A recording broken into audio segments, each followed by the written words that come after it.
اس میں اگر آپ دیکھیں آیت اللہ سیستانی کے بھی شاعر حسینیہ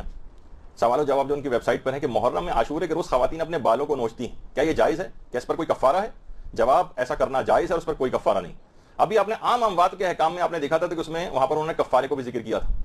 لیکن وہ عام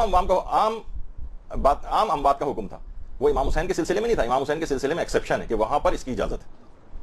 اسی طرح سے یہ بھی پوچھا گیا کہ یہ بھی ان کی ویب سائٹ کا مسئلہ ہے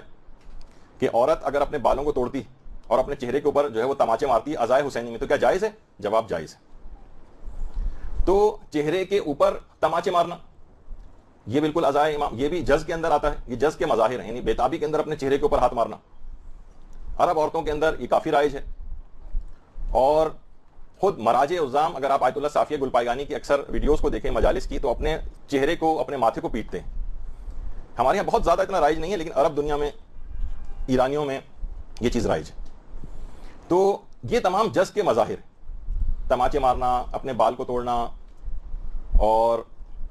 یہ جو چہرے پر تماچے مارنا ہے، بلکہ ہمارے علماء نے تو یہ کہا ہے کہ سینے پر ہاتھ مارنا، جو کہ ہمارے یہاں بہت زیادہ رائج ہے، اس سے کہیں زیادہ روایات کے اندر جو چیز آئی وہ چہرے پر تماچے مارنے کے سلسلے میں آئی۔ تو جب بھی عرب دنیا میں، ایران میں چہرے پر تماچے مارنے کا بھی، اور یہ روایات کے اندر بھی تذکرہ آیا۔ اکثر ہمارے غیر شیعہ بھائی ہم سے یہ سوال کرتے ہیں کہ تم لوگ ایسا کیوں کرتے ہو، یہ مارنا پیٹنا یہ تو جائز نہیں ہونا چاہیے۔ تو ہم ان کو پھر دکھاتے ہیں مسند احمد بن حنبل کی بھی روایت، جس میں حضرت عائشہ نے فرمایا کہ میں نے رسول اللہ کا جب وصال ہوا، میں نے ان کا سر اٹھا کر تکیے پر رکھا اور خود عورتوں کے ساتھ مل کر رونے لگی اور اپنے چہرے پر ہاتھ مارنے لگی۔ یہاں انہوں نے چہرے پر ہاتھ مارنا کا لکھا ہے، اور اسی طریقے سے البدایہ والنہایہ میں ہے جو انہی کی کتاب ہے کہ رسول نے میری گود میں وفات پائی، پھر میں نے آپ کے سر کو تکیے پر رکھ دیا اور میں عورتوں کے ساتھ کھڑی ہو کر منہ پر تماچے مارنے لگی۔ یہ خود حضرت عائشہ کا بیان ہے، تو منہ پر تماچے مارنا۔ اور اسی طرح سے کنز العمال میں بھی ہے کہ جب خالد ابن ولید انتقال کر گئے یا مارے گئے، تو بنی مغیرہ کی عورتوں نے 7 روز تک ماتم کیا اور اپنے سینے پیٹے، گریبان چاک کیے، کھانا پینا بھی چلتا رہا، اور اس تمام چیزوں کو، یہ جو سینہ کو بھی اور نوحہ خوانی اور یہ ماتم وغیرہ ہوتا رہا 7 دنوں تک، اس کو حضرت عمر نے بالکل منع نہیں کیا۔ تو بہت ساری روایات اس سلسلے میں ہیں کہ جز کے یہ مظاہر یہ دوسروں کے سامنے بھی آپ پیش کر سکتے ہیں کہ چہرے پر تماچے مارنا۔ اب چہرے پر جب تماچے مار سکتا ہے تو غم کے جذبات میں انسان سینے پر بھی ہاتھ مار سکتا ہے، تو سینے کا ماتم بھی جو ہے وہ ان چیزوں سے ثابت ہوا ہے۔ اچھا، تو اس لحاظ سے جز کے مظاہر کے اندر سینے کے اوپر، یعنی ہم جو ہاتھ کا ماتم کرتے ہیں، یہ بھی اسی کے اندر آتا ہے اور جائز ہے۔ اور اسی طرح سے گریبان چاک کرنا یہ بھی روایت میں آیا ہے، اور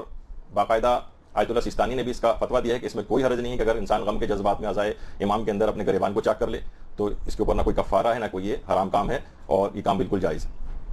اسی طرح سے اور اس گریبان چاک کرنے کے متعلق آیت اللہ وحید خراسانی کا بھی فتویٰ ہے، انہوں نے بھی کہا کہ اس کے اندر کوئی حرج نہیں، یہ ان کے فتوے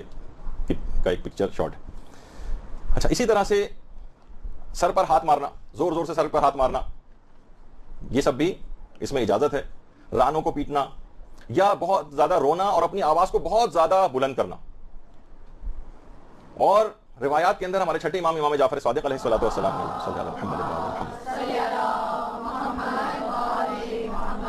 کہا ہے کہ ایسی بلند آوازوں کے اوپر پروردگار اپنی رحمت نازل کرے جو امام حسین کے غم میں بلند آواز سے گریا کرتے، ایسی آوازوں کے لیے جو بلند آواز سے گریا کرے۔ ورحم تلک صرخۃ التی کانت لنا، صرخہ کہتے ہیں بہت ہی بلند آواز، ایسی آوازوں کے اوپر امام نے رحمت نازل کرنے کے الفاظ جو ہے وہ استعمال کیے۔ تو اب یہ تمام چیزیں آپ نے سنی، اب یہ دماغ میں آتا ہے کہ یہ جو ہے یہ تو تمام چیزیں ہیں کہ جزا کے عنوان میں یہ چیزیں داخل ہیں جو بھی آپ نے سنی، لیکن یہ کیا آگ پر چلنا یہ بھی جزا